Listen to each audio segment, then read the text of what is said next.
How you respond to people tells us a lot about your communication style. In today's Live at the Gym, we're going to be talking with Troy Knott and the I communication style.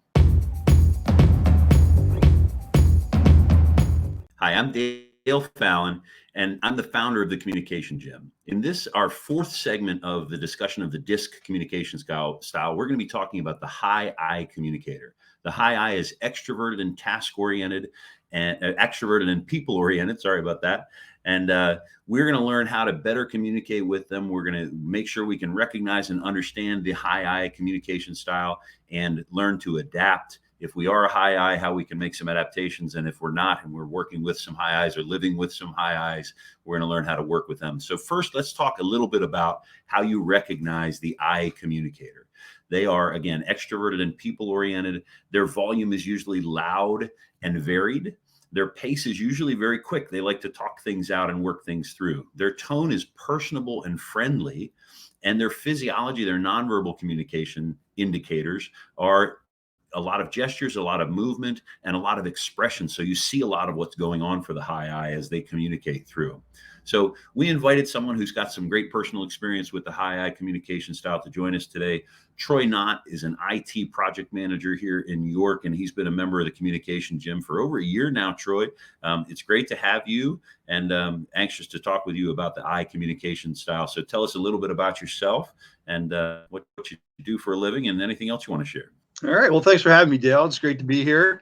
I have pretty much grown up in the IT world, and I'm currently a project manager, dealing a lot with all different types of personalities, and I-type is certainly one of those. So I do have experience with that. And, as I was sharing with you earlier, I have a lot of experience in my marriage with that because my wife is a high I. Yeah. Well, I thought we would have an interesting conversation today. My natural style is a high D and I, so I can represent on the I side as well. Yours is more, and this was interesting to find out what your DISC assessment shows, because your natural style is a D and C on the higher side. So both of those are very task oriented, but you present and you communicate very often with an I style. Right. Yeah. Yeah, I do. And I get lots of experience in communications with my wife, and we have to do a lot of level setting sometimes. Yeah. So we'll talk about that in a second. I want to touch on the IT side of things too, because those, I would imagine, as a project manager in IT, number one, you're dealing with a lot of facts and figures and a lot of communicators in that world that aren't likely to be an I. But yet when you're dealing, so the IT world isn't filled up with the I style, but the people who are end users are often filled up with the I style, right? So you're trying to translate a lot. How does that normally play itself out for you? Yeah, it's part of the communication. It's asking, the question about what is the problem, and really getting them to try to focus down and specifically stating what their issue is. A lot of times the high I's want to give you a lot of extra information. And for my style and as a project manager, you kind of need to filter a lot of that out and then restate so that you clearly understand their problem to get that agreement before you can actually go forward with your conversation. So that's where that reflecting back skill comes from, that you've demonstrated so many times in the gym. That's right. Being able to reflect back what you hear. That's one of the points I wanted to make about the I specifically is they're not just talkative. That style is they're thinking out loud. They've got that's how they process, and that's how they put things together is externally while they're talking it through. So some of that feedback that you're giving is really important and critical to them. But if you don't give them the time to communicate, sometimes you can't get the real problem drawn out into the world. Yeah, exactly. And a lot of times they know what their problem is, but they think out loud and they're thinking about all the other different things that could be causing the problem. So it's really, good questions and trying to get them to, take all the ideas that they're communicating out loud and get those funneled down into the specific issue. Well, and I would imagine trying to sift through some of it as well and get move out what isn't relevant or specifically focused with this project or the IT issue you're dealing with to get really down to the core of it. Yeah, exactly. And there's times where they think they have one issue, but in their description of it, you might find two or three other issues that are buried within that one. Yeah. Well, and you and I were talking about that earlier today in terms of coaching and communicating with an eye. Very often you just draw out and get more information. And as it comes out, you get they're processing while you're processing and putting a lot of information together to really get to what the core of the issue is. I think Right. I want And to take a more interesting. Go ahead, Trey. no, I was just going to say, and it requires very attentive, focused listening on my part to make sure that I am hearing, specifically what they're trying to communicate. Yeah. Well, and getting down to, separating the wheat from the chaff, if you will, and making sure that you get to Right. that point. And I'm sure that never causes any frustrations or any tensions when there's heavy deadlines or pressure on you to get things done, right? Never. So that's a good transition for us, I think, to talk about. You mentioned your wife, and you used the term level setting. Tell us a little bit more about how you use that, and how that's been effective for you in communicating with your wife. Yeah. So like I was saying, my wife is number one. She's an awesome human being. Um, but she is very high I. So she's very expressive. She's extremely caring. So in our communication, and we've been married 35 years, it's probably taken us 34 to get to this point. A lot of it has to do with the work at the gym. But one of the things that we have discussed when she brings a situation to me, and me being a high C, high D, I want to resolve a problem right away. And lots of times she just wants me to listen. So we've kind of established a rule that if she just wants me to listen, she needs to let me know that up front before we even start the conversation. Because I immediately want to go into problem Yeah. solving mode. So, but if she wants me to help her solve a problem, she'll say, "Troy, I need help resolving this issue," and then we get into, the four P's that you have in the gym, about the problem Yeah. and the pain that it's causing her. So we initially lay that out up front now, and it's been a huge help um, with our communication, keeping Yeah. mostly me from getting frustrated. Yeah, you mentioned the four Ps. I think we've got that in a couple of weeks. We'll be doing a session on the four Ps and what a powerful tool that is. But I love that level setting term that you use in terms of agreeing up front.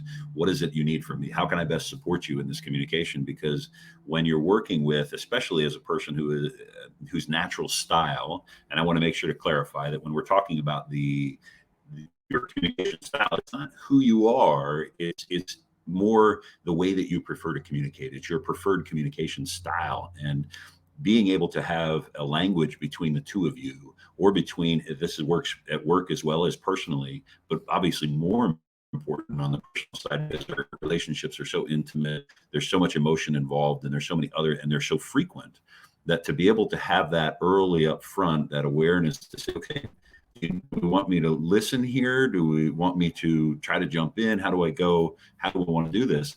The eye communication style really needs that time to air it out, to bring it forth, and to talk it through, because they're problem solving as the words come out. They're paying attention to the feedback that they're getting. They're so acutely aware of the feedback loop with the people around them, that if they're not getting it, they're kind of starved of the feedback loop. So recognizing that and giving them a chance to air it, which is easier said than done sometimes, especially if there's a deadline. If we take it back to work and we've got a computer problem to solve and something's crashed, we don't really have 15 minutes for you to go ahead and air this out. We need to get cut to the chase, Right. and find the problem, right? Yeah, exactly. And again, it's just saying, look, we do have a deadline here, setting expectations. We have a deadline. Would Yeah. love to hear more about maybe this subject later, but let's focus on the problem at hand. Yeah, it's another key that I wanted to bring out with the I communication style. When you're working with them and you're not an I, or you're just trying to get focused because the situation calls for brevity, the situation calls for us to be more quickly. The questions that you ask allow them to keep communicating, but steer the ship back towards where we're going. So you do that level set about what we're trying to accomplish, and then you ask the questions that bring it back. So that's an interesting sideline. Tell me a little bit about how that relates to where we're heading, or can you bring it back to tell me? And if you can do that without the value judgment or the criticism, right, you can do that just softly to bring it back in line and bring it back moving towards our objective.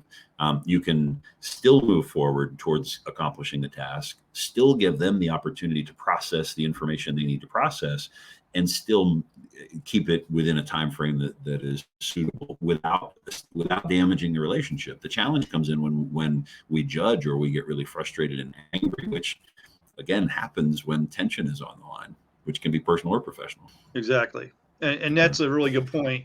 Separating the person from the problem. You never want to take out onto the person what the problem is bringing us.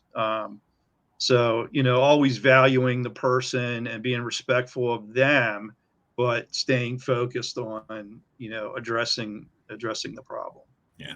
Well, that's a perfect point to kind of wrap up our discussion about the I, because with all of the styles, and the reason that we practice the communication in the communication gym, the styles, is that it's tough when we feel uncomfortable, which happens when you're the task oriented person wanting the detail I need to get the problem solved, and the people oriented person is processing. Sometimes that emotion builds up and we can lash out. That happens from any different styles in any different direction.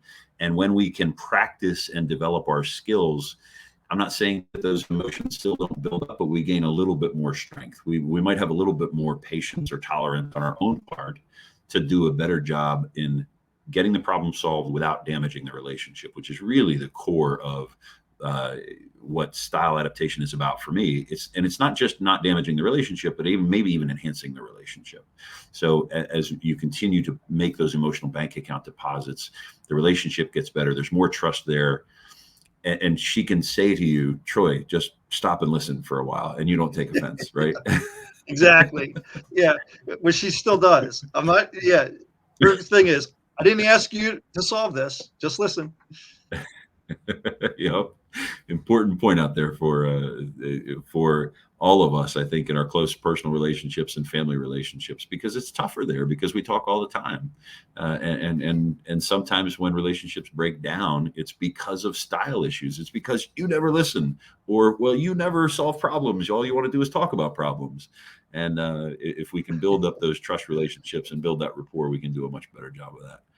And continue to develop over time. So thank you, Troy. I really appreciate you sharing your perspective and sharing your personal story with us. I hope it's been helpful for our listeners, and hopefully for you, Sharon, as well. You're a valued member of the gym, and appreciate your input. Thanks for having me, Dale. It's been a pleasure. Our goal is, as always, is to inspire you to practice so that you can improve the quality of your life by improving the quality of your communication with the people that you care about most.